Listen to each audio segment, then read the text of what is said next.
Victory wings ప్రేక్షకులకు నమస్కారం. ఈనాడు మన స్టూడియోలో మనతో ఉన్నారు డాక్టర్ కిషోర్ నాథ్ గారు. వేద ప్రాజెక్ట్కి ప్రాజెక్ట్ డైరెక్టర్గా చేస్తున్నారు డిఆర్డిఓ నుంచి. నమస్కారం కిషోర్ నాథ్ గారు. నమస్కారం అండి. మీలాంటి సైంటిస్టులతోటి మాకు ఇష్టాగోష్ఠి అంటే చాలా ఇష్టం. సార్ నాకు కూడా. సో మీరు ఈ డిఆర్డిఓలోకి రావడం అనేటువంటిది యాదృచ్ఛికంగా జరిగిందా, లేకపోతే మీకు చిన్నప్పటి నుంచి కూడా నేను డిఆర్డిఓ లాంటి వాటిల్లో పనిచేయాలని ఏమైనా తపనతో ఉండేవారా? సార్ యాదృచ్ఛికంగానే వచ్చింది సార్. నేను చదువుకునేటప్పుడు నేను స్టడీస్లో మంచి టాపర్ని. మా నాన్నగారు కూడా పాలిటెక్నిక్లో ఇన్స్ట్రక్టర్గా ఉండేవారు. వెళితే టీచింగ్ సైడ్ వెళ్దాం అనుకున్నాను, కానీ పర్సంటేజ్ బాగుండడం వల్ల డిఆర్డిఓకి అప్లై చేయడం వల్ల డిఆర్డిఓలో జాబ్ వచ్చిన తర్వాత ఇంకా జాయిన్ అయిన తర్వాత నాకు ఇంట్రెస్ట్ పెరిగింది. ఆ విధంగా కంటిన్యూ చేసుకుంటా రీసెర్చ్ సైడ్. ప్రమోషన్స్ కూడా అతి త్వరలోనే అందుకొని మంచి సైంటిస్ట్ స్థాయికి చేరుకొని ఇప్పుడు ప్రాజెక్ట్ డైరెక్టర్. ఏజ్లో ప్రాజెక్ట్ డైరెక్టర్గా వెళ్ళిపోయారంటే మీరు చాలా మందికి ప్రాజెక్ట్ డైరెక్టర్ అంటే అదొక నైట్ మేర్లా కొంతమంది రిటైర్ అయిపోతూ ఉంటారు, లేదా రిటైర్ అయిపోయిన ముందర ఓ సంవత్సరం 2 సంవత్సరాలు ఉందనగా అలా వస్తుంది.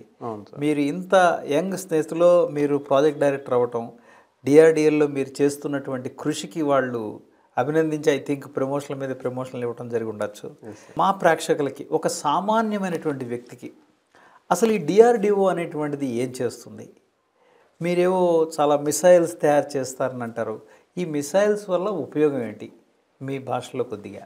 డిఆర్డిఓ అనే ఆర్గనైజేషన్ డిఫెన్స్కి సంబంధించిన కట్టింగ్ ఎడ్జ్ టెక్నాలజీస్లో రీసెర్చ్ చేసి దానికి సంబంధించిన ఎక్విప్మెంట్ డిజైన్ చేసి దాన్ని టెస్ట్ చేసి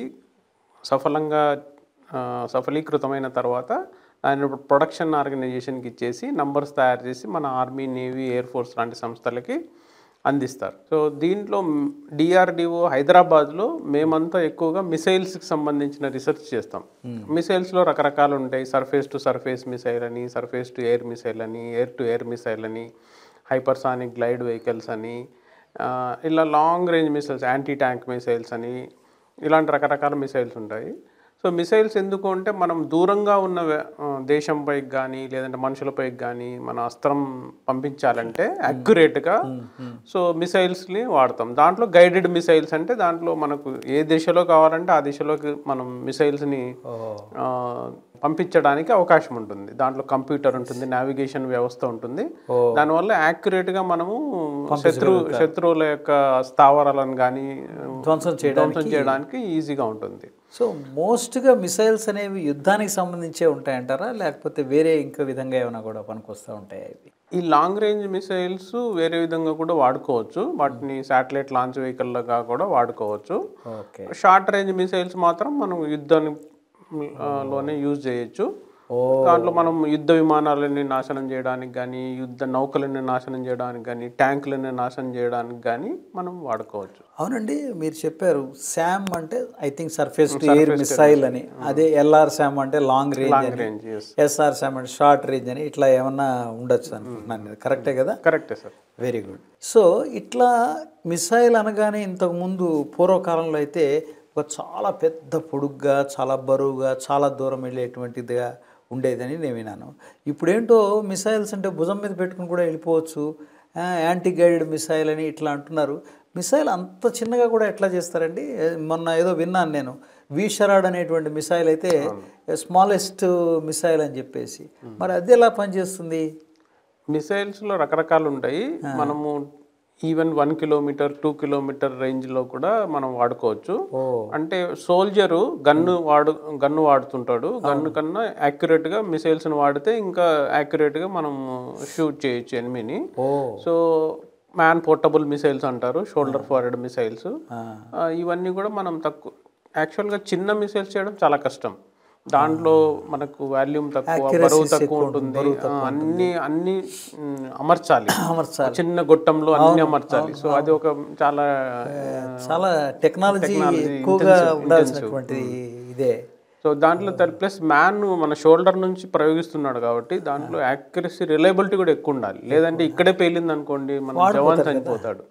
సో అలా విధంగా దానికి నంబర్ ఆఫ్ థింగ్స్ ఎక్కువ ఉంటాయి. మనం ఆ మిసైల్ని ఒక 100-150 టెస్ట్ చేస్తే కానీ మన కాన్ఫిడెన్స్ లెవెల్ రాదు, రిలయబిలిటీ పెరగదు. సో ఇలాంటి విషయాల్లో మనం చాలా టెస్టింగ్ పక్కాగా చేసి తర్వాతనే మనం దాన్ని డిక్లేర్ చేయొచ్చు. That is useful for army navy air force అనేది. లాంగ్ రేంజ్ మిసైల్ సిస్టమ్స్లో ఏంటంటే ప్రొపల్షన్ ఎక్కువ ఉంటుంది, దాంట్లో మిగతా వ్యవస్థలు కూడా ఎక్కువ ఉంటాయి, స్పేస్ ఎక్కువ ఉంటుంది కాబట్టి మనం ఈజీగా అమర్చవచ్చు.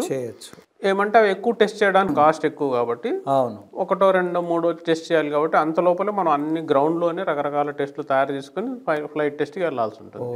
అక్కడ ఎక్కువ టెస్టులు మనం రేంజ్లో టెస్ట్ చేయడానికి ఎక్కువ అవకాశాలు ఉండవు. ఉన్న అవకాశాలని సద్వినియోగం చేసుకుంటూ అన్ని వ్యవస్థల్ని మనం ప్రూవ్ చేసుకోవాలి. ఏమంటే ఇప్పుడు అన్మాన్డ్ మిసైల్ అంటారు, అసలు అదేంటది నాకు అర్థం. మనుషులు లేకుండా ఎట్లా మిసైల్ తీసుకెళ్తారు? వాడు ట్యాంకులోనో దేంట్లోనో దాన్ని తీసుకెళ్ళాలి కదా, అట్లాంటివి ఏమైనా ఉన్నాయా? అన్మాన్డ్ ఏరియల్ వెహికల్స్ ఉన్నాయి, యూఏవీస్ అంటారు. సో వాటిలో కూడా యూఏవీస్ని ఉపయోగించి కూడా మిసైల్స్ని డ్రాప్ చేయొచ్చు. ఇప్పుడు కంప్యూటర్ వ్యవస్థ ఇంత అడ్వాన్స్డ్ స్టేజ్లో ఉందంటే మనం దేన్నైనా ప్రోగ్రామింగ్ చేసుకొని టైం డిలేస్ ప్రకారము మనకి ఎలా కావాలంటే అలా వాటిని డిప్లాయ్ చేసుకోవచ్చు. తర్వాత ఇప్పుడు మనకి అన్ని మీరు చూస్తున్నారు డ్రోన్ సిస్టమ్స్ అంటున్నారు. మరి డ్రోన్స్ అంటే ఏదో మనకు తెలిసినంత వరకు మ్యారేజ్లో కెమెరాస్ షూట్ చేయడం అంతవరకే తెలుసు, కానీ డ్రోన్స్ తోటి కూడా వార్ క్రియేట్ చేయొచ్చు అని చెప్పేసి అంటున్నారు. దాని నుంచి కూడా మనకి ఈ మిసైల్స్ లాంటివి వేయచ్చు అని చెప్పేసి, అది చాలా హైయెస్ట్ టెక్నాలజీ ఏమో ఇప్పుడున్న వాటిల్లో. అవును సార్, డ్రోన్స్ అనేది ఇప్పుడు అప్కమింగ్ టెక్నాలజీ. ఆ డ్రోన్స్ని మనం రకరకాలుగా వాడుకుంటున్నాం. ఇప్పుడు అగ్రికల్చరల్ అని, డెలివరీ డ్రోన్స్ అని, తర్వాత మీరు అన్నట్టుగా సినిమా షూటింగ్స్కి రికగ్నైజెన్స్, ఇంటెలిజెన్స్ రికగ్నైజెన్స్, సర్వైలెన్స్కి వాడేవాళ్ళము. ఇప్పుడు దాన్నే మనము ఎందుకు వెపన్స్ డిప్లాయ్ చేయడానికి వాడకూడదు అని ఆలోచనతో దాంట్లోనే మనము ఒక వెపన్ క్యారీ చేసి, మిసైల్ లాంటిది క్యారీ చేసి మనం దాంట్లో నుంచి కూడా లాంచ్ చేయొచ్చు. ఆ విధంగా మన ULPGM అని ఒక ప్రాజెక్టు, దాన్ని సక్సెస్ఫుల్గా మన DRDO వాళ్ళు డెవలప్ చేసి టెస్ట్ కూడా చేసి ఉన్నారు. సో దాంట్లో కూడా 5 kg 10 kg varieties, 20 kg varieties ఉన్నాయి. సో అది సక్సెస్ఫుల్గా దానివల్ల ఇంకా ఏమైందంటే మనము మనిషికి ఎలాంటి ఇది లేకుండా డ్రోన్ ద్వారా మనం మిసైల్ తీసుకెళ్ళి క్యారీ చేసి మనం డిప్లాయ్ చేయొచ్చు. ఒకవేళ మిసైల్ మిస్ఫైర్ అయినా కానీ మనకి ఏం నష్టం కాదు. ఈయన ఎక్కడో ఉంటాడు, అది ఎక్కడో ఉంటుంది, అది ఎక్కడికో వెళ్తుంది. సో అది ఇంకో లేటెస్ట్ టెక్నాలజీ, దానిలో కూడా DRDO మంచి రీసెర్చ్ చేసి విజయం సాధించింది. ఏమంటే మీరు చేసిన ఇప్పుడు ఆల్రెడీ ఒక 25 years పైన మీరు DRDOలో చేశారు. ఇప్పటివరకు ఎటువంటి మిసైల్స్కి మీరు సారథ్యం వహించారు? సార్ నేను ఇనిషియల్గా పృథ్వీ మిసైల్కి కొన్ని కాంపోనెంట్స్ చేశానండి. రాడోమ్ అని, వార్ హెడ్ అని, జెట్ డిఫ్లెక్టర్ అని. తర్వాత ఒక 4 ఏళ్ళు యుద్ధ విమానం లైట్ కంబాట్ ఎయిర్క్రాఫ్ట్ తేజాస్ అని, దానికి ఎక్స్టర్నల్లీ మౌంటెడ్ ఫ్యూయల్ ట్యాంక్స్ అని ఉంటాయి, వాటిని కాంపోజిట్లో డెవలప్ చేశాను. దాంట్లో రకరకాల వెరైటీస్ ఉంటాయి. 1200 litre capacity, mid board mounted, in board mounted, out board mounted, under fuselage mounted అని. కెపాసిటీస్ని బట్టి దాని డయామీటర్ లెంత్ వేరీ అవుతుంటుంది. 1200 లీటర్స్, 800 లీటర్స్, 725 లీటర్స్ అనే ఎయిర్క్రాఫ్ట్ ప్రాజెక్ట్కి పనిచేయడం వల్ల నాకు దాంట్లో రకరకాల వ్యవస్థలు ఎయిర్క్రాఫ్ట్లో కూడా ఎలా పనిచేస్తాయి, ఎయిర్క్రాఫ్ట్కి కావాల్సిన డిజైన్స్ ఎలా చేయాలనేది కూడా నేర్చుకున్నాను. ఇంకా నాలెడ్జ్ బాగా గెయిన్ చేయగలిగాను. తర్వాత అగ్ని మిసైల్ సిస్టమ్స్కి ఇనిషియల్గా జెట్ డిఫ్లెక్టర్స్ అని కాంపోనెంట్స్ చేశాను. తర్వాత నేను ఫ్లెక్స్ నాజిల్ సిస్టమ్స్ అని అగ్ని 4కి దానికి సిస్టమ్ మేనేజర్గా ఉండి ఒక 4 సంవత్సరాలు దానికి సంబంధించిన డిఫరెంట్ లైనర్స్ అన్ని డెవలప్ చేసి ప్రూవ్ చేసి స్టాటిక్ టెస్ట్ చేసిన తర్వాత ప్రాజెక్ట్ మేనేజ్మెంట్లోకి వచ్చానండి. నేను అగ్ని ప్రాజెక్ట్ మేనేజ్మెంట్లోకి. అగ్ని 4 ప్రాజెక్ట్లో డిప్యూటీ ప్రాజెక్ట్ డైరెక్టర్గా ఉన్నాను. నా పనితనం అవన్నీ బాగుండడం వల్ల నాకు మన ప్రాజెక్ట్ డైరెక్టర్షిప్ వచ్చింది. అగ్ని 4 ప్రాజెక్ట్ డైరెక్టర్గా ఉండి ఆ సిస్టమ్ని ఇనిషియల్గా డెవలప్మెంట్ నుంచి డిప్లాయ్మెంట్ వరకు మొత్తం ఒక 10 years వరకు నేను అగ్ని 4 సిస్టమ్కి కాంట్రిబ్యూట్ చేశాను. వాటిలో గుర్తింపుగా ఇప్పుడు కొత్త ప్రాజెక్టు వేద అని, దానికి ప్రాజెక్ట్ డైరెక్టర్గా చేస్తున్నాను. సో ఆ అగ్ని అనేటువంటి ఫైర్ మీలో ఫైర్ని లేపింది. So that's how you make it to this one Veda. Yes sir. Very nice అండి. వేద ఇప్పుడు బాగా సక్సెస్ అయిందండి.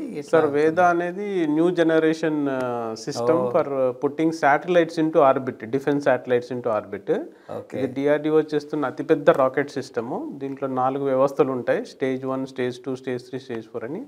స్టేజ్ 1 మోటార్ కూడా కాంపోజిట్లో డెవలప్ చేసాం మేము. అతిపెద్ద కాంపోజిట్ రాకెట్ మోటార్ 50 టన్నుల ప్రొపల్లర్ని క్యారీ చేస్తుంది. 2.4 మీటర్ డయార్, 8 మీటర్ లాంగ్. డిఆర్డిఓలోనే ఇది అతిపెద్ద రాకెట్. సో ఇది ఇంకా ఫ్యూచర్లో ఎన్నో మిసైల్స్కి బూస్టర్ మోటార్గా పనిచేస్తుంది. సో దీంట్లో చాలా న్యూ టెక్నాలజీస్ మేము డెవలప్ చేసాం. కాంపోజిట్ ఎయిర్ ఫ్రేమ్స్ అని, కాంపోజిట్ పేలోడ్ ఫేరింగ్ స్ట్రక్చర్ అని, తర్వాత ఎలక్ట్రోమెకానికల్ యాక్చుయేషన్ సిస్టమ్ అని, రిట్రో మోటార్స్ అని, అలా చాలా వ్యవస్థలు కొత్తగా డెవలప్ చేసాము. కానీ ఇంకా రాబోయే ఫ్యూచర్ అంతా కూడా కాంపోజిట్స్ మీదే ఉంటుందేమో. అవును సార్, అవును సార్. ఎందుకంటే అది చాలా తక్కువ బరువులో ఎక్కువ స్ట్రెంత్ ఇస్తుంది. దానివల్ల కాంపోజిట్స్ విరివిగా వాడుతున్నాము, కార్బన్ ఫైబర్ కాంపోజిట్స్. సో ఫ్యూచర్లో మొత్తం రాకెట్ మోటార్స్ అన్ని కూడా కార్బన్ ఫైబర్ కాంపోజిట్లోనే తయారవుతాయి. ఇక స్టీలు ఇవన్నీ కూడా తరమరుగైపోతాయి. స్టీలు, అల్యూమినియం కొద్దిగా తగ్గిపోయి కాంపోజిట్స్ ఎక్కువ శాతం యూజ్ చేయడానికి అవకాశం ఉంటుంది. ఎందుకంటే మాకు రేంజ్ ఎక్కువ ఉండాలి, బరువు తక్కువ ఉండాలి, అది main concept. So plus life కూడా ఎక్కువ ఉంటుంది కాంపోజిట్స్కి, కొరోషన్ ఉండదు, ఈజీ మెయింటెనెన్స్, ఇవన్నీ బాగుంటాయి. టైటానియం అనే మెటీరియల్ అందుకే కదా వచ్చింది, లైట్ వెయిట్, హై స్ట్రెంగ్త్ అని చెప్పేసి. వండర్ఫుల్ అండి. ఏమంటే ఇప్పుడు కమింగ్ టు మీ డిఆర్డిఓ నుంచి ఇండస్ట్రీస్ సైడ్ వస్తే, రాబోయే రోజుల్లో ఇండస్ట్రీస్ యొక్క గ్రోత్ ఎవరైతే డిఆర్డిఓ మీద ఎక్కువగా ఆధారపడి బిజినెస్ చేస్తుంటారో వాళ్ళకి ఎలా ఉంటుందంటారు మీ ఉద్దేశంలో? సార్ మేము జాయిన్ అయినప్పుడు మా యొక్క వర్క్ మేమే చేసుకునే వాళ్ళం. మా యొక్క మిషన్లో మేమే కాంపోనెంట్లు చేసుకునే వాళ్ళం. ఒక ప్రాజెక్ట్ చేయడానికి చాలా టైం పట్టేది. కానీ టెక్నాలజీ మారడము, ఇండస్ట్రీ బాగా అభివృద్ధి చెందడం వల్ల మేము ఓన్లీ డిజైన్ చేసి మ్యానుఫ్యాక్చరింగ్ అంతా ఇండస్ట్రీస్కి ఇచ్చి, ఇండస్ట్రీస్తోనే వర్క్ తీసుకొని ప్రాజెక్టులను తొందరగా కంప్లీట్ చేయగలుగుతున్నాం. ఇదే స్థాయిలో ఇప్పుడు గవర్నమెంట్ ఏముంటుందంటే డీసీపీపీ మోడ్లో ఓన్లీ డిజైన్ చేసి ఇనిషియల్గా డెవలప్మెంట్ కూడా ఇండస్ట్రీతోనే చేయిస్తే వాళ్ళకి అవగాహన పెరిగి ప్రొడక్షన్ చాలా ఫాస్ట్గా చేయగలుగుతారనే ఉద్దేశంతో ఈ కాన్సెప్ట్ ప్రవేశపెట్టారు. ఇది ఆల్రెడీ కొన్ని మిసైల్ సిస్టమ్స్లో అద్భుతంగా పనిచేస్తుంది. ఫ్యూచర్లో కూడా అన్ని ఇండస్ట్రీస్తోనే ఎక్కువ ఇంటరాక్షన్ చేసి, ఇండస్ట్రీస్ని ఇన్వాల్వ్ చేస్తే మనకు ఫాస్ట్గా ప్రాజెక్ట్స్ కంప్లీట్ అవ్వచ్చు, కొత్త టెక్నాలజీస్ ఇంకా ఇంప్రూవ్ చేయొచ్చు. అంటే ఒక విధంగా హైదరాబాద్ని మిసైల్ హబ్గా అంటారు, ఏరోస్పేస్కి, డిఫెన్స్కి ఇది ఒక హబ్ అని చెప్పేసి. సో మీరు చెప్పేదాన్ని బట్టి రానున్న రోజుల్లో ఇండస్ట్రీస్ గ్రోత్ చాలా బాగుంటుందని మీరు అంటున్నారు. ఎస్ సార్, ఎస్ సార్, డెఫినెట్గా చాలా బాగుంటుంది. ఇప్పటికే హైదరాబాద్లో ఆదిబట్లలో ఏరోస్పేస్ హబ్ వచ్చేసింది, బాలానగర్ అంతా ఇండస్ట్రీస్ ఉన్నాయి. మాకు products almost 90% of the components అన్ని బాలానగర్లో తయారైపోతాయి. ఇప్పుడు ఆదిబట్లలో చాలా కొత్త కొత్త కాంపోనెంట్స్, కాంపోజిట్ కాంపోనెంట్స్ వచ్చాయి. So Hyderabad is very good industrial base to support missile aerospace, defence and aerospace కి. ఐ థింక్ హైదరాబాద్లోనే మ్యాక్సిమం తయారైపోతాయి. మీకు మిసైల్ అంటే ఇక్కడ బాలనగర్ వస్తే తెలిసిపోతుంది ఎక్కడెక్కడ ఎలా చేయాలో. సో ఇండస్ట్రీస్ వైజ్ బాగానే ఉంటుందని అంటారు. కానీ మరి చాలా క్వాలిటీ సిస్టమ్స్ ఎక్కువగా ఫాలో అవుతుండాలి కదా ఈ మిసైల్స్ అన్నిటికీ కూడా. మరి మీ ఇండస్ట్రీస్ వాళ్ళందరూ మీట్ అవుతున్నారా మనకి కావాల్సిన రిక్వైర్మెంట్? సార్ మా దగ్గర క్వాలిటీకి చాలా పెద్ద పీట ఉంటుంది, ఎందుకంటే ఇది వన్ షాట్ ఐటమ్స్ కాబట్టి. ఎలా ప్లస్ మిసైల్ ఒకసారి తయారు చేసినాక దాన్ని ఎప్పుడైనా ఉపయోగించవచ్చు. 5 years తర్వాత, 10 years తర్వాత మనం చేసిన ప్రోడక్ట్ అంత స్ట్రాంగ్గా ఉండాలి, ఎప్పుడు యూజ్ చేసినా అది పర్ఫెక్ట్గా పనిచేయాలి. సో కాబట్టి క్వాలిటీ డాక్యుమెంటేషన్ ఉంటుంది, దాని ప్రకారమే చేయాలి ఎవరైనా వెండర్ చేయాల్సిన. Hyderabad is well versed with all these people maximum. Correct sir. So industry స్టాండర్డ్స్ని కూడా మేము పెంచుతాం. మా క్వాలిటీ సిస్టమ్ వాళ్ళని ఇన్సిస్ట్ చేస్తారు, మాకు ఈ ఇన్స్ట్రుమెంట్స్ ఉండాలి, ఈ పద్ధతిలోనే చేయాలి, అలానైతే యాక్సెప్ట్ చేస్తామని. మేము ఇండస్ట్రీ వాళ్ళ దగ్గర లేకపోయినా వాళ్ళని ఎడ్యుకేట్ చేసి ఆ ఇన్స్ట్రుమెంట్స్ కొనిపించి ఆ ఇండస్ట్రీ స్థాయిని కూడా పెంచి వాళ్ళని. ఈ మధ్య నేను విన్నాను, ఇంతకుముందు ఏదో ISO 9000 అనే సర్టిఫికేషన్ ఉంటే సరిపోయేది. ఇప్పుడు ఎవరిని అడిగినా ముందర మీ దగ్గర AS సర్టిఫికేషన్ 9100 అప్పుడు అంటే మీరు అన్నట్టుగా వాళ్ళ స్థాయిని మీరు పెంచుతున్నారు. కరెక్ట్ సార్, మెల్లిమెల్లిగా ఎడ్యుకేట్ చేసి. సో ఈ విధంగా ఇండస్ట్రియల్ గ్రోత్ కమింగ్ డేస్లో హైదరాబాద్కి చాలా బాగుంటుంది అనేది ఒక డిఫెన్స్ సైంటిస్ట్గా మీరు ప్రిడిక్ట్ చేస్తున్నారు. డెఫినెట్గా చాలా అద్భుతం అండి. సో మరి రాబోయే రోజుల్లో ప్రైవేట్ కంపెనీలే మిసైల్స్ని తయారు చేస్తే ఇక డిఆర్డిఓ ఏం చేస్తారండి వాళ్ళప్పుడు? సార్ డిఆర్డిఓ చేయడానికి చాలా ఉన్నాయి. ఇప్పుడున్న టెక్నాలజీస్లో ఒక 10% 20% ఇండస్ట్రీకి ఇచ్చినా కానీ కొత్త టెక్నాలజీస్ 90% అంటే మనం రాబోయే 10 సంవత్సరాల్లో ఏం చేయగలము, ఏం చెయ్యాలి, టెక్నాలజీ ఎలా మారుతుంది అనే దానిపైన రీసెర్చ్ చేయొచ్చు. మా ఫోకస్ అలా ఉంటే ఇంకా కొన్ని కొత్త ప్రాజెక్ట్స్, కొత్త ప్రోడక్ట్స్ డెవలప్ చేయగలిగే ఉంటుంది. R&D ఇన్స్టిట్యూషన్ అనేది అలానే పనిచేయాలి, ఎప్పుడు కొత్త వాటి మీద పనిచేస్తూ ఉండాలి. ఒకసారి డెవలప్ చేసిన తర్వాత, డిజైన్ చేసిన తర్వాత అది ఇండస్ట్రీ చేయడమే కరెక్ట్. ఇండస్ట్రీ వాళ్ళు దాన్ని ఇంకా ఫాస్ట్గా చేయగలరు, ఎక్కువ నంబర్లు తక్కువ కాలంలో చేయగలరు.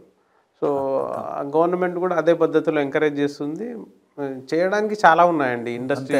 డిఆర్డిఓలో కూడా కొత్తవి ఇప్పుడు మేము హైపర్సానిక్ గ్లైడ్ వెహికల్స్ మీద పనిచేస్తున్నాము, తర్వాత హై ఎండ్ ఎయిర్ క్రాఫ్ట్స్ మీద పనిచేస్తున్నాము, సో సోనార్స్ మీద పనిచేస్తున్నాము, అండర్ వాటర్ సిస్టమ్స్ మీద పనిచేస్తున్నాము, సబ్మరైన్స్ మీద పనిచేస్తున్నాము, న్యూక్లియర్ పవర్డ్, ఈవెన్ శాటిలైట్స్లో చాలా ప్రోడక్ట్స్ మేము ఇప్పుడు కొత్తగా డిఫెన్స్కి సంబంధించిన శాటిలైట్స్ అన్ని కూడా టెక్నాలజీ డెవలప్ చేస్తున్నాము.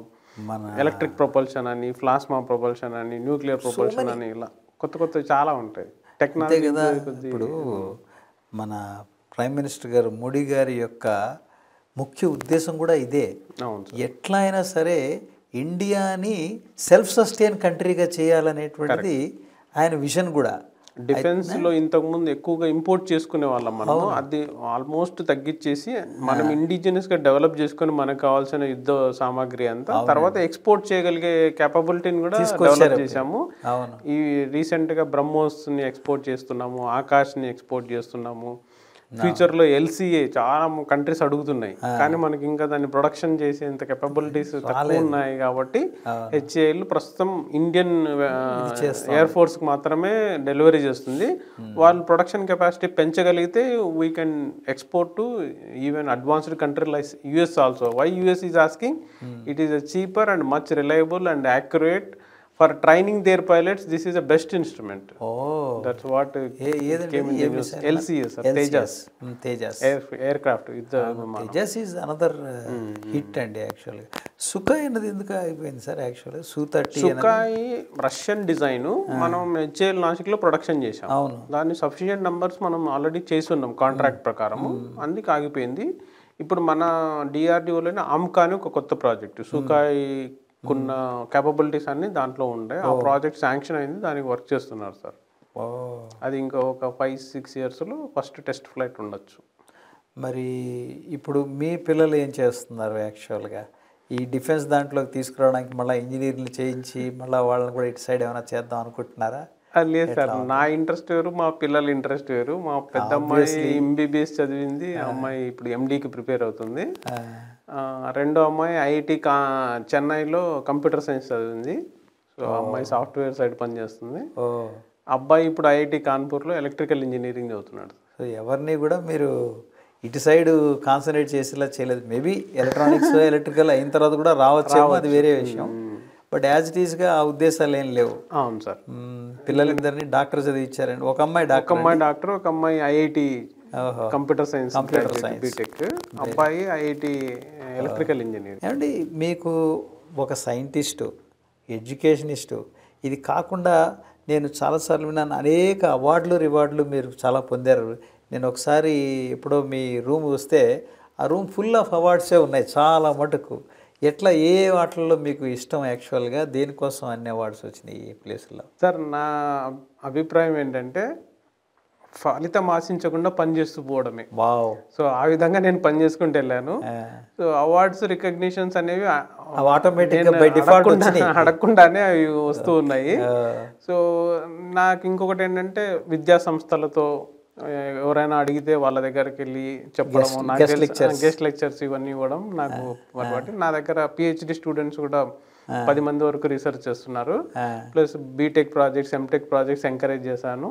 స్టూడెంట్స్కి మనం ఏదైతే నేర్చుకున్నామో అది వాళ్ళ స్టూడెంట్స్కి ఇస్తే వాళ్ళు 10 జనరేషన్స్కి పంపించగలుగుతారనే ఉద్దేశంతో నేను ఎక్కువగా ఇంటరాక్ట్ అవుతూ ఉంటాను సార్ అందరితోనూ. దానివల్ల రికగ్నిషన్ వస్తుంది. టీచింగ్ అనేటువంటిది మీకు ఎక్కడి నుంచో జీన్స్ ఉంది సార్, మా ఫాదర్ టీచరే. ఆ విధంగా టీచింగ్ అనేది ఇంట్రెస్ట్, నేర్పాలి అనేటువంటిది. అందుకే కదండి టీచర్ని అమ్మ నాన్న తర్వాత మరి గురువుకి శ్రీ గురుభ్యో నమః వారితోటే కదా వస్తుంది. మాతృదేవో భవ పితృదేవో భవ, కరెక్ట్. తర్వాత వచ్చేది ఆచార్యుడే వచ్చాడు కదా. సో ఆ విధంగా మీరు చాలామందిని తయారు చేస్తున్నారు కూడా అవును సార్. మళ్ళీ మీలాగా.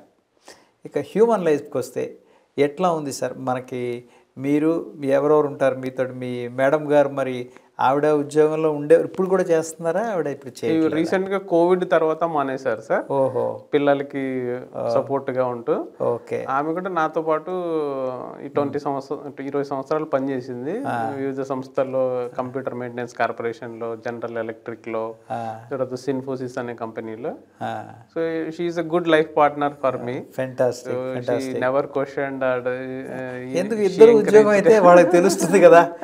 ఒకళ్ళే ఇంట్లో ఉంటే ఎప్పుడు నువ్వు ఇంటికి రావు, లేకపోతే ఇంకోటండి ఇద్దరు బయటికి వెళ్ళినప్పుడు ఆవిడ equally she know your duties ఎట్లా ఉన్నాయనేటువంటిది. నాకు ఇంకొక సపోర్ట్ ఏంటంటే మా పేరెంట్స్. నేను ఇక్కడ హైదరాబాద్కి 96లో జాయిన్ అయిన తర్వాత మా పేరెంట్స్ కూడా నాతో పాటే ఉంటున్నారు. వాళ్ళ సపోర్ట్ వల్ల మేము ఇద్దరు జాబ్ చేయగలిగాము. మా పిల్లలు కూడా మంచిగా చదువుకోగలిగారు. సో నానమ్మ తాత వాళ్ళ దగ్గరే పిల్లలు. ఆ విధంగా నాకు ఫ్యామిలీ సైడ్ నుంచి ఫుల్ సపోర్ట్ ఉంది సార్. అందుకనే నేను ఇన్ని విజయాలు సాధించగలిగానేమో. ఫెంటాస్టిక్ అండి. నార్మల్గా మీరు హ్యూమన్ లైఫ్ కేసుకి వస్తే కనుక మిమ్మల్ని చూస్తే మీకు చాలామంది ఫ్రెండ్స్ కూడా ఎక్కువ. You are connecting people very easily. ఏంటి, what is the secret of it? ఎట్లా కనెక్ట్ అయిపోతుంటారు మీరు? ఏం లేదు సార్, స్వభావం అంతే. చిన్నప్పటి నుంచి అందరిలో కలిసి పెరిగాము, పెద్ద ఫ్యామిలీ. సో ఆ విధంగా నాకు కూడా 5 మంది, మొత్తం 5 మంది, ముగ్గురు అక్క చెల్లెలు, తమ్ముడు ఒకరు ఉన్నారు. సో అందరికి చిన్నప్పటి నుంచి హెల్ప్ చేయడము, వాళ్ళకి నేర్పించడము, షేర్ చేసుకోవడం అనేది అలవాటైంది. సో ఆ విధంగా ఫ్రెండ్స్లో కూడా నాకు క్లాస్లో అందరూ ఫ్రెండ్స్గా ఉంటారు నాకు. ఎవరు ఇదేం లేదు, అందరికీ నేను బాగా హెల్ప్ చేస్తుంటాను. అందరికి చెప్పడము, వాళ్ళని ఎవరైనా డల్గా ఉంటే, అర్థం కాకపోతే సబ్జెక్టులు నా టైం డివోట్ చేసి వాళ్ళని ఎడ్యుకేట్ చేయడము, ఇది చిన్నప్పటి నుంచి అలవాటు. ఆ విధంగా నన్ను చాలా ఇష్టపడతారు క్లాస్మేట్స్ కూడా. నాకు కూడా ఇంటరాక్షన్ అనేది చాలా సంతోషం అనిపిస్తుంది. నాకు వీలైనప్పుడల్లా ఫ్రెండ్స్ని కలుస్తూ ఉంటాను నేను. మరి నార్మల్గా మేము చూస్తుంటాం కదా, ఒక మీ లెవెల్కి వెళ్ళిన ప్రాజెక్ట్ డైరెక్టర్స్ కానీ, లేకపోతే ఒక సైంటిస్ట్ జీలో ఉన్నటువంటి వాళ్ళు కానీ, వాళ్ళు ఏదో చాలా రిజర్వ్డ్గా ఎవరైనా వస్తే ఏమిటో కట్టే కొట్టే తెచ్చినట్టుగా మాట్లాడుతూ వాళ్ళని పంపించేస్తూ ఉంటారు.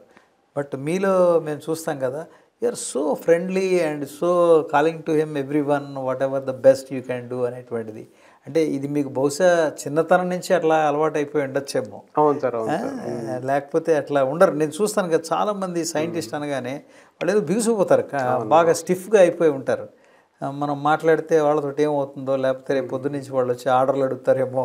చాలా మంది నన్ను అంటుంటారు, మీరు ఎప్పుడు నవ్వుతూ ఉంటారు, ఉల్లాసంగా ఉత్సాహంగా పనిచేస్తుంటారు, మీ సీక్రెట్ ఏంటి అని. ఏం లేదు, ఏది మనసులో పెట్టుకోకుండా ప్రశాంతంగా అందరికీ హెల్ప్ చేయాలనే ఉద్దేశంతో పనిచేస్తుంటాం కాబట్టి, స్వార్థం లేకుండా. సో టెన్షన్ అనేది ఉండదు సార్, అది నా ఉద్దేశం. లేకపోతే టెన్షన్ తీసుకునే చోట పాలిటిక్స్ అనేది ప్రతి ఫీల్డ్లోనూ ఉంటాయి, ఎక్కడికక్కడ. మనం అది పాలిటిక్స్ లాగే తీసుకోకపోతే when you are so free.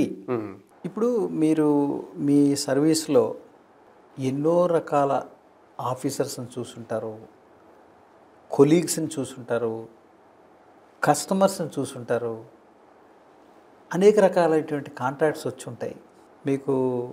కొంతమంది పైకి చూడడానికి చాలా నవ్వుతూ ఇంకేముంది నీకు అయిపోతుంది అన్నట్టుగా మాట్లాడుతుంటారు, ఏ పని చేయనటువంటి వాళ్ళు దొరుకుతారు, లేదా ఎన్నో పనులు చేసి ఏమీ మాట్లాడినటువంటి వాళ్ళు ఉంటారు.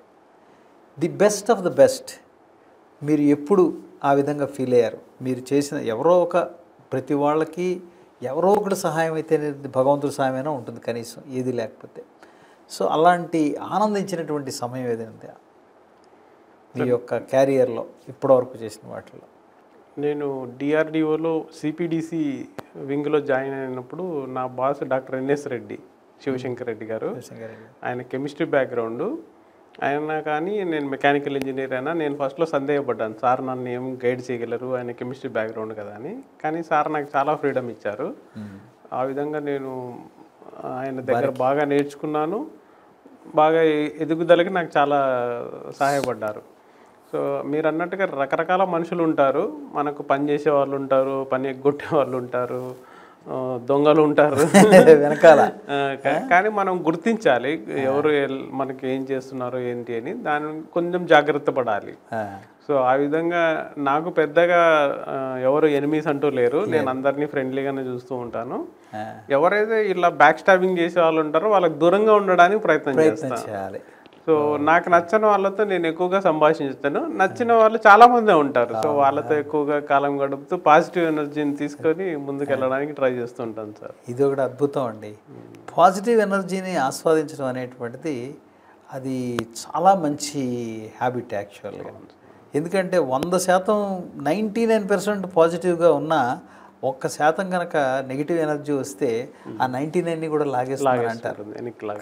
కరెక్టే.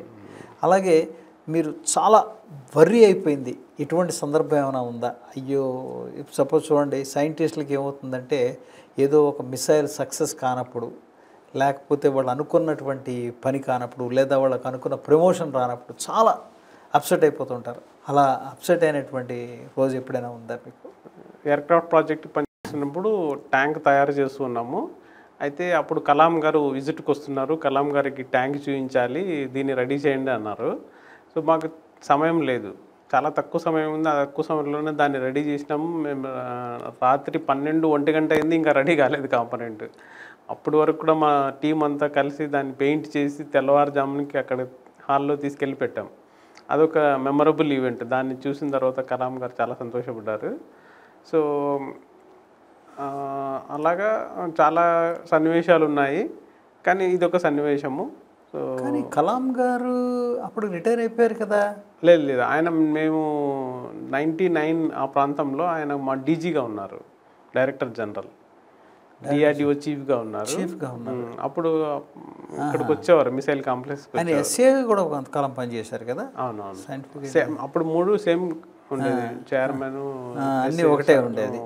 తర్వాత దాన్ని బైఫ్రికేట్ చేశారు. అవును సార్, అవును. సో బాగా టెన్షన్ పడినటువంటి టైం ఎప్పుడు యాక్చువల్గా? అవన్నీ చాలా సంతోషించారు మీకు, కష్టపడ్డాము మనం చేసామని చెప్పేసి. అలాగే మీకు చాలా బాధ పెట్టినటువంటి సంఘటన కూడా ఏమైనా ఉన్నాయా ఎప్పుడైనా? అది మిసైలే అక్కర్లేదు, లైఫ్లో నాకు కొంచెం చాలా అప్సెట్ అయినాను అనేటువంటిది విషయాలు ఎప్పుడైనా జరిగినాయి? కొన్ని విషయాల్లో మనం వర్క్ చేస్తున్నప్పుడు మన సీనియర్స్ ఎవరైతే ఉంటారో వాళ్ళకి మనం రిపోర్ట్ చేయట్లేదనో, లేదంటే చెప్పట్లేదనో వాళ్ళు మన మీద కేకలేస్తూ ఉంటారు. నాకు చెప్పకుండా చేసావు, నాకు తెలియకుండా చేసావు, నా పర్మిషన్ తీసుకోలేదు అని చెప్తూ ఉంటారు. అలాంటప్పుడు కొద్దిగా బాధ అనిపిస్తుంది. అదర్వైజ్ మనం చేసేది దేశం కోసమే, ఆ పని మీద నిమగ్నం అయితే మనం మర్చిపోవడం, సీనియర్స్కి చెప్పడం మర్చిపోవడం ఉంటుంది. అలాంటప్పుడు వాళ్ళు మనల్ని క్వశ్చన్ చేసినప్పుడు కొంచెం బాధ అనిపిస్తుంది. సో R&Dలో ఫెయిల్యూర్స్ అనేది సహజం సార్. రకరకాల ఫెయిల్యూర్స్ ఉంటాయి. మేము కొన్ని కాంపోనెంట్స్ చాలా ఎక్స్పెక్టేషన్స్తో చేస్తాం, కానీ ఫైనల్గా ప్రోడక్ట్ వచ్చినప్పుడు అది ఇంటెండెడ్గా పనిచేయదు. అప్పుడు ఎందుకు పని చేయలేదు, ఎక్కడ మనం తప్పు చేసామనే శోధన బాధిస్తూ ఉంటుంది. అది కొద్ది కాలమే, తర్వాత దాన్ని ఎలా ఇంప్రూవ్ చేయాలి అనే దానిపైన మేము కాన్సన్ట్రేషన్ చేసి దాంట్లోని అధిగమిస్తుంటాం. మొన్న చంద్రయాన్ చేసినప్పుడు ఇనిషియల్గా చేసినప్పుడు ఫెయిల్ అయితే మరి ఆయన చాలా ఎమోషన్కి లోట్ అయిపోయారు. అప్పుడు నరేంద్ర మోడీ గారు చాలా ప్రోత్సహించారు. తర్వాత చంద్రయాన్ 3 సక్సెస్ అయిపోయింది. సో అటువంటి టైంలో మనకి వెన్ను తట్టే వాళ్ళు ఎక్కువ కావాలి. కానీ మరి ఈ యొక్క ప్రెషర్ వరల్డ్లో అది సాధ్యం అవుతుందా? అటువంటి వాళ్ళు, అటువంటి సైంటిస్టులు ఇప్పుడు మీకు ఎప్పుడైనా కనబడుతున్నారా? మోడీ గారు అంటే అది చేశారు, ఉన్నారు. నేను ఇనిషియల్గా చేసినప్పుడు మా డైరెక్టర్ పికే బిశ్వాస్ గారు అని ఉండేవారు. ఆయన చాలా మంచి వ్యక్తి. మేము ఇనిషియల్గా డైలీ మా దగ్గరకు వచ్చి ఏం చేస్తున్నారని అడిగేవాళ్ళు, మమ్మల్ని ఎంకరేజ్ చేసేవాళ్ళు.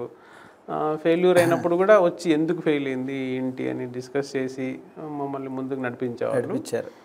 సో అలా చాలామంది సైంటిస్టులు సీనియర్స్ ఎవరైతే ఎక్కువ అనుభవం ఉన్న వాళ్ళైతే వాళ్ళు ఎవరు జనరల్గా మమ్మల్ని డిస్కరేజ్ చేయరు, వాళ్ళు ఎంకరేజ్ చేయడానికి ట్రై చేస్తారు. ఒకరో ఇద్దరు ఉంటారు కామెంట్ చేసే వాళ్ళు, అరే ఇలా తప్పు జరిగింది, అలా తప్పు జరిగింది, దానికి బాధ్యుడు నువ్వు అన్నట్టు చెప్తూ ఉంటారు.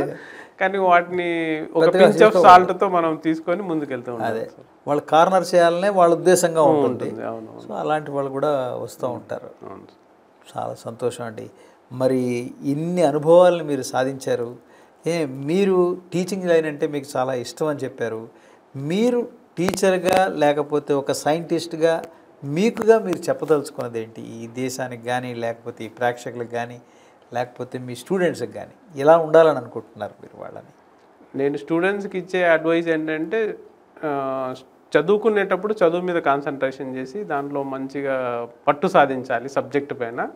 అదే నీకు రెస్పెక్ట్ ఇస్తుంది. సో వేరే అవగేషన్స్ లేకుండా మనకున్న అవకాశాలు ఉపయోగించుకొని ముందుకెళ్ళాలని. Focus on your work. yes sir, whatever you are, you may be a student, do on that. You are a scientist, do on that. Yeah, devote 100% time towards that, then results will automatically come. Ante forget the result, but when you are sincere and dedicated, success will obviously reach you one day or other. Yes sir, yes. అద్భుతం అండి. Apart from మీ యొక్క ప్రొఫెషన్కి, మీ organisation కాకుండా మీకుగా చాలా thrilling అనిపించినటువంటిది, sometimes అసలు మీరేమి expect చేయరు, ఏదో పని చేసేస్తారు, దానికి రికగ్నేషన్గా మిమ్మల్ని పిలుస్తుంటారు. ఆ రోజు మీరు చాలా హ్యాపీ ఫీల్ అయి ఉంటారు. అలాంటి సంఘటనలు ఏమైనా మీకు జరిగినాయా? నాకు చాలా అవార్డ్స్ వివిధ సంస్థల నుంచి వచ్చాయి సార్. ఇందులో ఒకటి నేషనల్ డిజైన్ అవార్డ్ అని ఇన్స్టిట్యూషన్ ఆఫ్ ఇంజనీర్స్ వాళ్ళు ఇచ్చారు. అది ఆల్ ఇండియా కాంపిటీషను. నేను జస్ట్ అప్లై చేశాను అంతే, అది వస్తుందని నేను ఎప్పుడు ఎక్స్పెక్ట్ చేయలేదు. కానీ నేషనల్ లెవెల్లో నాకు అవార్డు అనౌన్స్ చేయడం జరిగింది.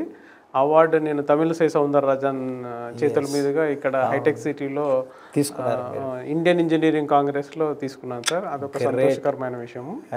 ఇంకొక అవార్డు మన Hyderabad management association HMA award ఇచ్చారు. అది కూడా చాలా రీసెంట్గా ఇచ్చినట్టున్నారు కదా, మేము we have seen in the papers. అది కూడా ఒక మంచి చక్కటి అవకాశం. ఆ అవార్డుని నేను ఫ్యామిలీ మెంబర్స్ కలిసి తీసుకోవడం జరిగింది. అదొక మధురానుభూతి సార్. అది కూడా ఐ థింక్ నేను అవార్డు ఫంక్షన్ నేను కూడా వచ్చాను, చూసినట్టు గుర్తు. అవును అవును. దేనికోసం ఇచ్చారంటే హెచ్ఎంఏ వాళ్ళు? హెచ్ఎంఏ వాళ్ళు they will give award to the best manager of the year award. So నేను అప్పుడు అగ్ని-4 ప్రాజెక్ట్ డైరెక్టర్గా ఉన్నాను. అప్పుడు Agni four project missile system production, deployment ఇవన్నీ చాలా ఫాస్ట్గా మనం చేయగలిగాం కాబట్టి దాన్ని గుర్తిస్తూ ఇచ్చారు సార్ అవార్డు. వండర్ఫుల్ అండి, వండర్ఫుల్. ఇలాంటి ఎన్నో అవార్డ్స్, రివార్డ్స్ మీరు ఇంకా పొందాలని, ఇంకా ఇంకా ఉన్నతమైనటువంటి స్థానాలకు చేరుకోవాలని, మరిన్ని మంచి మిసైల్స్ మీ ద్వారా రావాలని దేశాన్ని కోరుకుంటూ మరొకసారి ధన్యవాదాలండి. నమస్కారం. థ్యాంక్ యూ ఫణీంద్ర గారు. Thank you very much. మీకు ఈ వీడియో నచ్చినట్లయితే లైక్ చేయండి, షేర్ చేయండి, సబ్స్క్రైబ్ చేయండి. చివరిలో గంట కొట్టడం మర్చిపోకండి.